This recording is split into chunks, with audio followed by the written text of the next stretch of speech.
ಮಾತನ್ನ ಹೇಳಿದ್ರು. ಹಲವಾರು ಭರವಸೆಗಳನ್ನ ಕೊಟ್ಟರು. 60 ವರ್ಷಗಳ ಕಾಂಗ್ರೆಸ್ ಆಡಳಿತ ಮಾಡದೇ ಇರತಕ್ಕಂಥ ಅಭಿವೃದ್ಧಿಯನ್ನ ನಾವು ಮಾಡ್ತೀವಿ ಅಂತಕ್ಕಂಥ ಭರವಸೆಯನ್ನ ಕೊಟ್ಟಿದ್ದಾರೆ. ಇದು ತಮಗೆಲ್ರಿಗೂ ಅನುಭವ ಆಗಿದೆ. 10 ವರ್ಷಗಳ ಭಾರತೀಯ ಜನತಾ ಪಕ್ಷದ ಆಡಳಿತ ತಮಗೆ ಇವತ್ತು ಅನುಭವ ಆಗಿದೆ. ಬಂಧುಗಳೇ, 1947ನೇ ಇಸ್ವಿಯಲ್ಲಿ ಈ ದೇಶಕ್ಕೆ ಸ್ವಾತಂತ್ರ್ಯ ಬಂದಂತ ಸಂದರ್ಭದಲ್ಲಿ ಈ ದೇಶದ ಪರಿಸ್ಥಿತಿ ಏನಿತ್ತು ಅಂತಕ್ಕಂಥದ್ದು ನಾವೆಲ್ಲರೂ ಓದಿ ತಿಳ್ಕೊಂಡಿದ್ದೇವೆ. ಆ ಒಂದು ಸಂದರ್ಭದಲ್ಲಿ ಪಂಡಿತ್ ಜವಾಹರ್ಲಾಲ್ ನೆಹರು ಅವರು, ಸರ್ದಾರ್ ವಲ್ಲಭಾಯ್ ಪಟೇಲ್ ಅವರು, ಮಹಾತ್ಮ ಗಾಂಧಿ ಅವರ ಮಾರ್ಗದರ್ಶನದಲ್ಲಿ ಭವಿಷ್ಯದ ಭಾರತ ಯಾವ ರೀತಿ ಇರಬೇಕು ಅಂತಕ್ಕಂಥದ್ದನ್ನ ಒಂದು ಭದ್ರವಾದ ಬುನಾದಿಯನ್ನ ಹಾಕ್ತಕ್ಕಂಥ ಒಂದು ಕೆಲಸವನ್ನ ಮಾಡಿದ್ರು. ಅವರು ಕಟ್ಟಿರ್ತಕ್ಕಂಥ ಹಲವಾರು ಸಂಸ್ಥೆಗಳು, ಅವರು ಕಟ್ಟಿರ್ತಕ್ಕಂಥ ಹಲವಾರು ಅಣೆಕಟ್ಟುಗಳು, ಅವರು ಪ್ರಾರಂಭ ಮಾಡಿರ್ತಕ್ಕಂಥ ಹಲವಾರು ಉದ್ಯೋಗಗಳು, ಈ ರೀತಿ ಶೈಕ್ಷಣಿಕ ಸಂಸ್ಥೆಗಳು, ಈ ರೀತಿ ಹಲವಾರು ರೈತರಿಗೆ ಬೇಕಾಗಿರ್ತಕ್ಕಂಥ ಏನು ಸೌಲಭ್ಯಗಳನ್ನು ಕೊಡ್ತಕ್ಕಂಥ ಒಂದು ನಿಟ್ಟಿನಲ್ಲಿ ಒಂದು ಭದ್ರವಾದ ಬುನಾದಿಯನ್ನು ಹಾಕಿಕೊಟ್ಟಿದ್ರು. ಆ ಒಂದು ಭದ್ರವಾದ ಬುನಾದಿ ಮೇಲೆ ಈ ದೇಶ ಹಂತವಾಗಿ ಪ್ರಗತಿಯನ್ನ ಸಾಧಿಸಿಕೊಂಡು ಬರ್ತಾ ಇದೆ. ಆದರೆ 10 ವರ್ಷದಿಂದ ಬಂದಂತ ನರೇಂದ್ರ ಮೋದಿ ಅವರ ಬಿಜೆಪಿ ಸರ್ಕಾರ, ಕಾಂಗ್ರೆಸ್ ಪಕ್ಷದ ಕೊಡುಗೆ ಏನೂ ಇಲ್ಲ ಈ ದೇಶಕ್ಕೆ ಅಂತಕ್ಕಂಥ ಒಂದು ಮಾತನ್ನ ಹೇಳ್ತಾ ಇದ್ದಾರೆ. ಬಂಧುಗಳೇ, ಏನು ಒಂದು ಸಾರ್ವಜನಿಕ ಉದ್ದಿಮೆಗಳನ್ನು ಪ್ರಾರಂಭ ಮಾಡಿದ್ರು, ಏನಿವತ್ತು ಹಲವಾರು ವಿಮಾನ ನಿಲ್ದಾಣಗಳನ್ನು ಪ್ರಾರಂಭ ಮಾಡಿದ್ರು, ಇವತ್ತು ಹಲವಾರು ಸಂಸ್ಥೆಗಳು, ಇವತ್ತು ಸರ್ಕಾರಕ್ಕೆ ಸೇರಿರ್ತಕ್ಕಂಥ ಸಂಸ್ಥೆಗಳನ್ನ ಇವರು ಬಿಕ್ರಿ ಮಾಡಿರ್ತಕ್ಕಂಥದ್ದು ಕೇವಲ 1-2-3 ಉದ್ದಿಮೆದಾರರಿಗೆ ಅದನ್ನು ಮಾರಾಟ ಮಾಡಿರ್ತಕ್ಕಂಥದ್ದೇ ಇವರ 10 ವರ್ಷಗಳ ಸಾಧನೆ. ಇವತ್ತು ಸಮಾಜವನ್ನ ಒಡಿತಕ್ಕಂಥ ಒಂದು ಕೆಲಸವನ್ನ ಇವತ್ತು ಮಾಡ್ತಾ ಇದ್ದಾರೆ.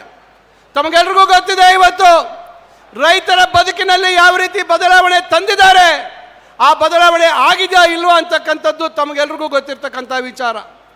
ರೈತರ ಗೊಬ್ಬರಗಳ ಮೇಲಿದ್ದಂಥ ಸಬ್ಸಿಡಿ ಅದನ್ನು ಹಿಂಪಡೆದು ಕೇವಲ ವರ್ಷಕ್ಕೆ 6,000 ರೂಪಾಯಿ ಕೊಡ್ತಕ್ಕಂಥ ಕೆಲಸವನ್ನು ಮಾಡಿರ್ತಕ್ಕಂಥದ್ದು ತಮ್ಮ ಗಮನದಲ್ಲಿದೆ. ರೈತರು ನ್ಯಾಯಬದ್ಧವಾದಂಥ ಬೇಡಿಕೆಗಳನ್ನು ಇಟ್ಟು ಕೇಂದ್ರ ಸರ್ಕಾರದ ಗಮನವನ್ನು ಸೆಳೆಯಲಿಕ್ಕೆ ಹೋದಂಥ ಸಂದರ್ಭದಲ್ಲಿ ಯಾವ ರೀತಿ ರೈತರ ಮೇಲೆ ಗುಂಡನ್ನು ಹಾರಿಸಿದ್ದಾರೆ ಅಂತಕ್ಕಂಥದ್ದು ತಮಗೆಲ್ರಿಗೂ ಗೊತ್ತಿರ್ತಕ್ಕಂಥ ವಿಚಾರ. ಇತ್ತೀಚೆಗೆ ಕನಿಷ್ಠ ಬೆಂಬಲ ಬೆಲೆ ವಿಚಾರದಲ್ಲಿ ತಮ್ಮ ನಿಲುವೇನು, ತಾವೇನು ಭರವಸೆ ಕೊಟ್ಟಿದ್ರಿ ಅದನ್ನು ಯಾಕೆ ಈಡೇರಿಸಿಲ್ಲ ಅಂತಕ್ಕಂಥ ವಿಚಾರವನ್ನು ಇಟ್ಕೊಂಡು ರೈತರು ದೆಹಲಿಗೆ ಹೋದಂಥ ಸಂದರ್ಭದಲ್ಲಿ ದೊಡ್ಡ ದೊಡ್ಡ ತಡೆ ಗೋಡೆಗಳನ್ನು, ಬೇಲಿಗಳನ್ನು ಹಾಕಿರ್ತಕ್ಕಂಥದ್ದು ತಾವು ನೆನೆಸ್ಕೋಬೇಕಾಗತ್ತೆ. ಅದರಿಂದ ನಾನು ತಮಗೆ ಈ ಸಂದರ್ಭದಲ್ಲಿ ಹೇಳೋದಿಷ್ಟೇ, ಇವತ್ತೇನಾದರೂ ಈ ದೇಶದಲ್ಲಿ ಬಡವರ ಬಗ್ಗೆ, ದೀನ ದಲಿತರ ಬಗ್ಗೆ, ಅಲ್ಪಸಂಖ್ಯಾತರ ಬಗ್ಗೆ ಮತ್ತು ಏನು ಇವತ್ತು ಸರ್ವಾಂಗೀಣ ಅಭಿವೃದ್ಧಿಗೆ ಇವತ್ತು ಯಾರಾದರೂ ಶ್ರಮಿಸಿದ್ರೆ ಅದು ಕಾಂಗ್ರೆಸ್ ಪಕ್ಷದ ಸರ್ಕಾರಗಳು. ಇವತ್ತು ಸಮಾಜವನ್ನು ಇವತ್ತು ಭಾವನಾತ್ಮಕ ವಿಷಯಗಳಲ್ಲಿ ಬೇರೆಡೆ ಕೊಂಡೊಯ್ತಕ್ಕಂಥ ಕೆಲಸವನ್ನು ಮಾಡ್ತಾ ಇದ್ದಾರೆ. ಇತ್ತೀಚೆಗೆ ಈ ದೇಶದ ಪ್ರಧಾನಮಂತ್ರಿಗಳು ಒಂದು ಹೇಳಿಕೆಯನ್ನು ಕೊಡ್ತಾರೆ. ಏನು ಇವತ್ತು ಹತಾಶದ ಹೇಳಿಕೆ, ಬಹುಶಃ 5 ವರ್ಷಗಳ ಹಿಂದೆ ಏನು ಹೇಳಿಕೆಗಳನ್ನು ಕೊಡ್ತಾ ಇದ್ರು, ಆದರೆ ಈ ಚುನಾವಣೆಯಲ್ಲಿ ಕೊಡ್ತಾ ಇರ್ತಕ್ಕಂಥ ಹೇಳಿಕೆಗಳನ್ನು ಗಮನಿಸಿದಾಗ ತಮಗೆ ಅರ್ಥ ಆಗ್ತದೆ ಅವರ ಒಂದು ಭಾವನೆಗಳಲ್ಲಿ, ಅವರ ಮನಸ್ಸಿನಲ್ಲಿ ಯಾವ ರೀತಿ ಹತಾಶೆ ಮೂಡಿದೆ ಅಂತಕ್ಕಂಥದ್ದು ನಾವು ಅರ್ಥ ಮಾಡ್ಕೋಬೇಕಾಗತ್ತೆ. ಮಾಂಗಲ್ಯಗಳ ಬಗ್ಗೆ ಇವತ್ತು ನಮ್ಮ ಹಿಂದೂ ಒಂದು ಸಂಸ್ಕೃತಿಯಲ್ಲಿ ಮಾಂಗಲ್ಯಕ್ಕೆ ನಾವು ಎಷ್ಟು ಬೆಲೆ ಕೊಡ್ತೀವಿ, ಇವತ್ತು ಆ ಮಾಂಗಲ್ಯಗಳ ಬಗ್ಗೆ ಮಾತಾಡ್ತಾ ಇದ್ದಾರೆ ಅಂದರೆ ಅವರ ಹತಾಶತೆಯನ್ನು ಇವತ್ತು ನೋಡಿಸ್ತಾ ಇದೆ. ಏನಿವತ್ತು ಜಾತ್ಯತೀತ ರಾಷ್ಟ್ರ ನಮ್ಮದು, ಜಾತ್ಯತೀತ ರಾಷ್ಟ್ರದಲ್ಲಿ ಯಾರೇ ಪ್ರಧಾನಮಂತ್ರಿಗಳಾಗಲಿ ಈ ರಾಷ್ಟ್ರದಲ್ಲಿರ್ತಕ್ಕಂಥ ಎಲ್ಲ ಜಾತಿ ಧರ್ಮದವರಿಗೆ ನ್ಯಾಯವನ್ನು ಒದಗಿಸ್ಕೊಡ್ತಕ್ಕಂಥ ನಿಟ್ಟಿನಲ್ಲಿ ಕಾರ್ಯನಿರ್ವಹಿಸಬೇಕಾಗಿರ್ತಕ್ಕಂಥದ್ದು ಈ ರಾಷ್ಟ್ರದ ಪ್ರಧಾನಿ ಆಗಿರ್ತಕ್ಕಂಥವರ ಜವಾಬ್ದಾರಿ. ಆದರೆ ಅವರ ಕೀಳು ಅಭಿರುಚಿ ಇವತ್ತು ಈ ರಾಷ್ಟ್ರದಲ್ಲಿ ಜನರಲ್ಲಿ ವಿಶ್ವಾಸವನ್ನು ಕಳೆದು ಹೋಗಿರ್ತಕ್ಕಂಥ ನಿಟ್ಟಿನಲ್ಲಿ ಇವತ್ತು ನಾವೆಲ್ಲ ನೋಡ್ತಾ ಇದ್ದೀವಿ. ಅದರಿಂದ ನಾನು ಈ ಸಂದರ್ಭದಲ್ಲಿ ತಮಗೆ ಹೇಳೋದಿಷ್ಟೇ, 10 ವರ್ಷಗಳ ಹಿಂದೆ ನಮ್ಮ UPA ಸರ್ಕಾರ ಇದ್ದಾಗ ಚಿನ್ನದ ಬೆಲೆ ಎಷ್ಟಿತ್ತು? ಚಿನ್ನದ ಬೆಲೆ ಆ ಸಂದರ್ಭದಲ್ಲಿ 2,700-800 ರೂಪಾಯಿ 1 ಗ್ರಾಮ್ ಚಿನ್ನದ ಬೆಲೆ ಇತ್ತು. ಇವತ್ತು ಇಲ್ಲಿ ಬಹಳಷ್ಟು ಜನ ತಾವು ಮಹಿಳೆಯರು ಕೂತಿದ್ದೀರಾ, ಇವತ್ತು 1 ಗ್ರಾಮ್ ಚಿನ್ನದ ಬೆಲೆ ಎಷ್ಟು ಅಂತಕ್ಕಂಥದ್ದನ್ನ ತಾವು ದಯವಿಟ್ಟು ಯೋಚನೆ ಮಾಡಿ. 7,200 ರೂಪಾಯಿಗಿಂತ ಹೆಚ್ಚು ಇವತ್ತು ಚಿನ್ನದ ಬೆಲೆ ಆಗಿದೆ. ಇವತ್ತು ಯಾರಾದರೂ ಚಿನ್ನವನ್ನು ಖರೀದಿ ಮಾಡಲಿಕ್ಕೆ ಸಾಧ್ಯ ಇದೆ ಅಂತಕ್ಕಂಥದ್ದನ್ನು ತಾವು ಗಮನಿಸಬೇಕು. ಏನು ಹಲವಾರು ಭರವಸೆಗಳು ಕೊಟ್ಟಿದ್ರು ರೈತರಿಗೆ, ಬಡವರಿಗೆ, ಇವತ್ತು ಕೊಟ್ಟಿರ್ತಕ್ಕಂಥ ಭರವಸೆಗಳೆಲ್ಲ ಇವತ್ತು ಹುಸಿಯಾಗಿರ್ತಕ್ಕಂಥದ್ದು. ಇವತ್ತು ತಮಗೆ ಗೊತ್ತಿರಲಿ, ಇಂದಿರಾ ಗಾಂಧಿ ಅವರ ಕಾಲದಲ್ಲಿ ಏನು ಈ ರಾಷ್ಟ್ರದಲ್ಲಿ ಏನು ನಮ್ಮ ವೃದ್ಧಾಪ್ಯ ವೇತನ, ವಿಧವಾ ವೇತನ, ಅಂಗವಿಕಲರ ವೇತನ, ಈ ಎಲ್ಲ ವೇತನಗಳನ್ನು ಜಾರಿ ಮಾಡಿ ಬಡವರಿಗೆ ಆಸರೆ ಆಗಿರ್ತಕ್ಕಂಥ ವೇತನಗಳಿಗೆ 10 ವರ್ಷದಲ್ಲಿ ಒಂದು ನಯಾ ಪೈಸಾ ಕೇಂದ್ರದಿಂದ ಬರ್ತಕ್ಕಂಥ ಅನುದಾನದಲ್ಲಿ ಹೆಚ್ಚು ಮಾಡ್ತಕ್ಕಂಥ ಕೆಲಸ ಆಗಿಲ್ಲ. ಆದ್ದರಿಂದ ಬಂಧುಗಳೇ, ನಾನು ತಮ್ಮೆಲ್ಲರಲ್ಲೂ ವಿನಂತಿಸ್ಕೊಳ್ತೇನೆ, ಬದಲಾವಣೆ ಆಗಬೇಕು ಇವತ್ತು ಈ ದೇಶದಲ್ಲಿ ಅಂತಕ್ಕಂಥದ್ದು.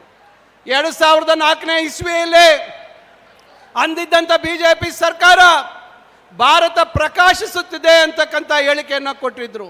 ಇಂಡಿಯಾ ಶೈನಿಂಗ್ ಅಂತಕ್ಕಂಥ ಮಾತನ್ನ ಹೇಳಿದ್ರು. ಫೀಲ್ ಗುಡ್ ಫ್ಯಾಕ್ಟರ್ ಅಂತಕ್ಕಂಥ ಮಾತನ್ನ ಹೇಳಿದ್ರು. ಆದರೆ 2004ರ ಲೋಕಸಭೆ ಚುನಾವಣೆಯಲ್ಲಿ ಏನು ನಡೀತು, ಯಾವ ಫಲಿತಾಂಶ ಬಂತು ಅಂತಕ್ಕಂಥದ್ದನ್ನ ತಾವು ನೆನೆಸ್ಬೇಕು. ಬಹುಶಃ 20 ವರ್ಷಗಳ ನಂತರ ಈ 2024ರ ಚುನಾವಣೆಯಲ್ಲಿ ಅದೇ ರೀತಿ ಇವತ್ತು ಈ ದೇಶದಲ್ಲಿ ಬದಲಾವಣೆ ಆಗ್ತದೆ ಅಂತಕ್ಕಂಥ ವಿಶ್ವಾಸ ನಮ್ಮೆಲ್ಲರಿಗೂ ಇದೆ. ಆದ್ದರಿಂದ ಬಂಧುಗಳೇ, ನಾನು ತಮ್ಮ ಸಮಯವನ್ನು ಹೆಚ್ಚು ತೆಗೆದುಕೊಳ್ದಿರಾ ಇವತ್ತು ಬೆಳಗಾಂ ಆಗ್ಬೋದು, ಚಿಕ್ಕೋಡಿ ಆಗ್ಬೋದು, ಸುತ್ತಲೂ ಇರ್ತಕ್ಕಂಥ ಲೋಕಸಭಾ ಕ್ಷೇತ್ರಗಳಲ್ಲಿ ಇವತ್ತು ಒಂದು ಬದಲಾವಣೆಯನ್ನು ನಾವು ನೋಡಬೇಕಾಗಿದೆ. 25 ಜನ ಇವತ್ತು ಲೋಕಸಭೆಯಲ್ಲಿ 5 ವರ್ಷಗಳಿಂದ ಇದ್ದರು. ನಮ್ಮ ರಾಜ್ಯಕ್ಕೆ ಆಗಿರ್ತಕ್ಕಂಥ ಅನ್ಯಾಯವನ್ನು ಒಂದು ಸಾರಿ ಕೂಡ, ಒಂದು ದಿವಸ ಕೂಡ ಧ್ವನಿ ಎತ್ತಿ ನಮ್ಮ ಕರ್ನಾಟಕ ರಾಜ್ಯಕ್ಕೆ ಅನ್ಯಾಯ ಆಗಿದೆ ಅಂತಕ್ಕಂಥ ಮಾತನ್ನು ಹೇಳುವಂಥ ಒಂದು ಧೈರ್ಯವನ್ನು ಯಾರೂ ಪ್ರದರ್ಶನ ಮಾಡಲಿಲ್ಲ. ಇಂಥ ಒಂದು ಸದಸ್ಯರನ್ನು ನಾವು ಕಳಿಸಿ ನಮ್ಮ ರಾಜ್ಯಕ್ಕೆ ಅನ್ಯಾಯ ಆಗ್ತಾ ಇರ್ತಕ್ಕಂಥದ್ದನ್ನು ಧ್ವನಿ ಆಗದೆ ಇರ್ತಕ್ಕಂಥ ಕಳಿಸುವಂಥವ್ರನ್ನ ನಾವು ಕಳಿಸ್ಬೇಕಾ? ಇಲ್ಲ 5 ಗ್ಯಾರಂಟಿಗಳನ್ನು ನುಡಿದಂತೆ ನಡೆದು ಇವತ್ತು ಬಡವರ ಕಷ್ಟಕ್ಕೆ ಆಗಿರ್ತಕ್ಕಂಥ ಕಾಂಗ್ರೆಸ್ ಸರ್ಕಾರಕ್ಕೆ ಸಹಾಯ ಆಗ್ತಕ್ಕಂಥ ನಿಟ್ಟಿನಲ್ಲಿ ನಮ್ಮ ತೆರಿಗೆ, ನಮ್ಮ ಹಕ್ಕು, ನಮ್ಮ ನ್ಯಾಯಯುತವಾಗಿ ಬರಬೇಕಾಗಿರ್ತಕ್ಕಂಥ ತೆರಿಗೆಯ ಪಾಲನ್ನ ಬೇಡಿಕೆ ಅಲ್ಲಿ ಗಟ್ಟಿ ಧ್ವನಿಯಲ್ಲಿ ಅಲ್ಲಿ ಪ್ರತಿಪಾದನೆ ಮಾಡ್ತಕ್ಕಂಥ ಸದಸ್ಯರು ಬೇಕಾ ಅಂತಕ್ಕಂಥದ್ದನ್ನು ತಾವೆಲ್ಲರೂ ಗಮನಿಸಬೇಕಾಗತ್ತೆ. ಅದರಿಂದ ಬಂಧುಗಳೇ, ತಾವೆಲ್ಲರೂ ಇವತ್ತು ಬಹಳ ಬುದ್ಧಿವಂತಿಕೆಯಿಂದ, ಬಹಳ ಎಚ್ಚರಿಕೆಯಿಂದ ಈ ಒಂದು ಚುನಾವಣೆ 7ನೇ ತಾರೀಕು, ಮೇ 7ನೇ ತಾರೀಕು ನಡೀತಾ ಇರತಕ್ಕಂಥ ಚುನಾವಣೆಯಲ್ಲಿ ತಾವೆಲ್ಲರೂ ಬಹುಸಂಖ್ಯೆಯಲ್ಲಿ ಭಾಗವಹಿಸಿ ತಮ್ಮ ಮನದಾಳದಲ್ಲಿರ್ತಕ್ಕಂಥ ಅಭಿಪ್ರಾಯವನ್ನು ಈ ಒಂದು ಬದಲಾವಣೆ ತರ್ತಕ್ಕಂಥ ನಿಟ್ಟಿನಲ್ಲಿ ಇವತ್ತು ಕಾಂಗ್ರೆಸ್ ಪಕ್ಷಕ್ಕೆ ಬೆಂಬಲವನ್ನು ಕೊಡಬೇಕು ಅಂತಕ್ಕಂಥ ಮನವಿಯನ್ನು ನಾನು ಈ ಸಂದರ್ಭದಲ್ಲಿ ಮಾಡ್ತಾ ಇದ್ದೀನಿ. ಆದ್ದರಿಂದ ತಾವೆಲ್ಲರಲ್ಲೂ ನಾನು ಮತ್ತೊಮ್ಮೆ ಮನವಿ ಮಾಡೋದಿಷ್ಟೇ, ಇವತ್ತು ನಮ್ಮ ಬದುಕುಗಳಲ್ಲಿ ಬದಲಾವಣೆ ಆಗಬೇಕು, ನಮ್ಮ ಮಕ್ಕಳಿಗೆ ಉದ್ಯೋಗ ಸಿಗಬೇಕು. ಕೇಂದ್ರದ ನಮ್ಮ ಅಖಿಲ ಭಾರತ ಕಾಂಗ್ರೆಸ್ ಪಕ್ಷದ ಪ್ರಣಾಳಿಕೆಯಲ್ಲಿ ಇವತ್ತು ದೊಡ್ಡ ಮಟ್ಟದಲ್ಲಿ ನಾವು ಗ್ಯಾರಂಟಿಗಳನ್ನು ಘೋಷಣೆ ಮಾಡಿದ್ದೀವಿ. ಇದರಲ್ಲಿ ವಿಶೇಷವಾಗಿ ಆರೋಗ್ಯಕ್ಕೆ ಸಂಬಂಧಪಟ್ಟಿದ್ದು ತಮಗೆಲ್ರಿಗೂ ಗೊತ್ತಿದೆ. ಇವತ್ತು ಏನಾದರೂ ಒಂದು ಆರೋಗ್ಯದಲ್ಲಿ ಏರುಪೇರಾದರೆ ಆಸ್ಪತ್ರೆಗೆ ಹೋದಾಗ ಎಷ್ಟು ಖರ್ಚು ಬರ್ತದೆ ಅಂತಕ್ಕಂಥದ್ದು ತಮಗೆ ಗೊತ್ತಿದೆ. ಇದನ್ನು ಗಮನಿಸಿರ್ತಕ್ಕಂಥ ನಮ್ಮ ಕೇಂದ್ರದಲ್ಲಿರ್ತಕ್ಕಂಥ ನಮ್ಮ ಅಧ್ಯಕ್ಷರಾಗಿರ್ತಕ್ಕಂಥ ಮಲ್ಲಿಕಾರ್ಜುನ ಖರ್ಗೆ ಅವರು, ನಮ್ಮ ರಾಹುಲ್ ಗಾಂಧಿ ಅವರು, ಸೋನಿಯಾ ಗಾಂಧಿ ಅವರು, ಇವರೆಲ್ಲರ ನಾಯಕತ್ವದಲ್ಲಿ ಈಗ 25 ಲಕ್ಷ ಒಂದು ಕುಟುಂಬಕ್ಕೆ ಸರ್ಕಾರನೇ ಭರಿಸ್ತಕ್ಕಂಥ ವಿಮೆಯ ಹಣವನ್ನು ಸರ್ಕಾರನೇ ಭರಿಸಿ 25 ಲಕ್ಷದವರೆಗೂ ತಮಗೇನಾದರೂ ವೈದ್ಯಕೀಯ ಚಿಕಿತ್ಸೆ ತಾವೇನಾದರೂ ಒಳಪಟ್ಟಲ್ಲಿ ಉಚಿತವಾಗಿ 25 ಲಕ್ಷದವರೆಗೂ ಆ ಚಿಕಿತ್ಸೆಯನ್ನು ಭರಿಸ್ತಕ್ಕಂಥ ಒಂದು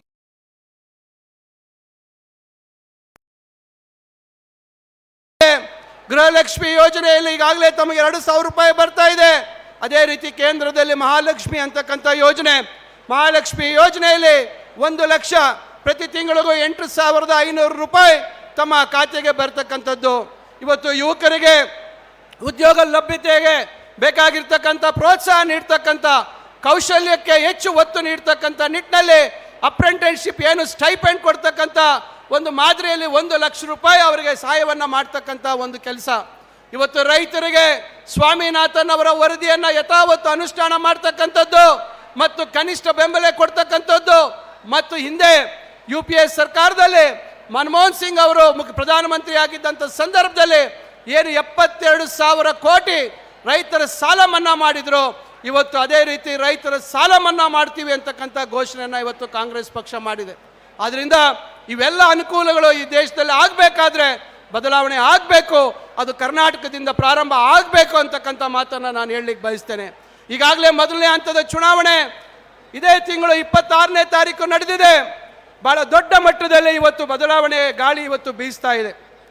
ಆದ್ದರಿಂದ ಮೇ 7ನೇ ತಾರೀಕು ಈ ಭಾಗದಲ್ಲಿ ಏನು ಚುನಾವಣೆ ಆಗುತ್ತೆ, ಆ ಚುನಾವಣೆಯಲ್ಲಿ ನೀವು ಒಂದು ಬದಲಾವಣೆ ತರ್ತಕ್ಕಂಥದ್ದಕ್ಕೆ ತಾವೆಲ್ಲರೂ ಜವಾಬ್ದಾರರಾಗಬೇಕು, ತಾವೆಲ್ಲರೂ ಸಹಕರಿಸಬೇಕು ಅಂತಕ್ಕಂಥ ಮಾತನ್ನು ಹೇಳಿ ನಾನು ಮತ್ತೊಮ್ಮೆ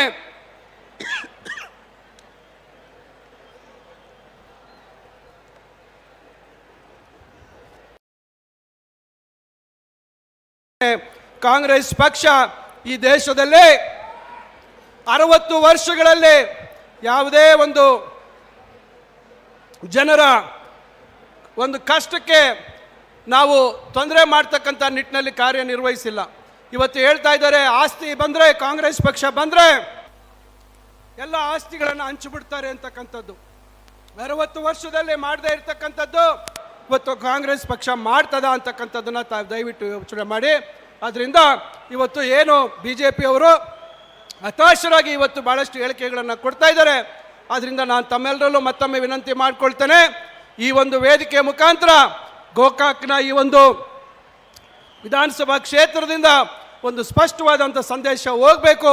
ಈ ಬೆಳಗಾಂ ಮತ್ತು ಚಿಕ್ಕೋಡಿ ಮತ್ತು ಈ ಭಾಗದಲ್ಲಿರ್ತಕ್ಕಂಥ ಕಾಂಗ್ರೆಸ್ ಪಕ್ಷದ ಅಭ್ಯರ್ಥಿಗಳನ್ನು ಗೆಲ್ಲಿಸಿ ಒಂದು ಬದಲಾವಣೆ ತರಬೇಕು ಅಂತಕ್ಕಂಥ ಮಾತನ್ನು ಈ ಸಂದರ್ಭದಲ್ಲಿ ಹೇಳ್ತಾ ತಾವೆಲ್ಲರೂ ಕೊಟ್ಟು ನಮ್ಮ ಎಲ್ಲ ಅಭ್ಯರ್ಥಿಗಳನ್ನು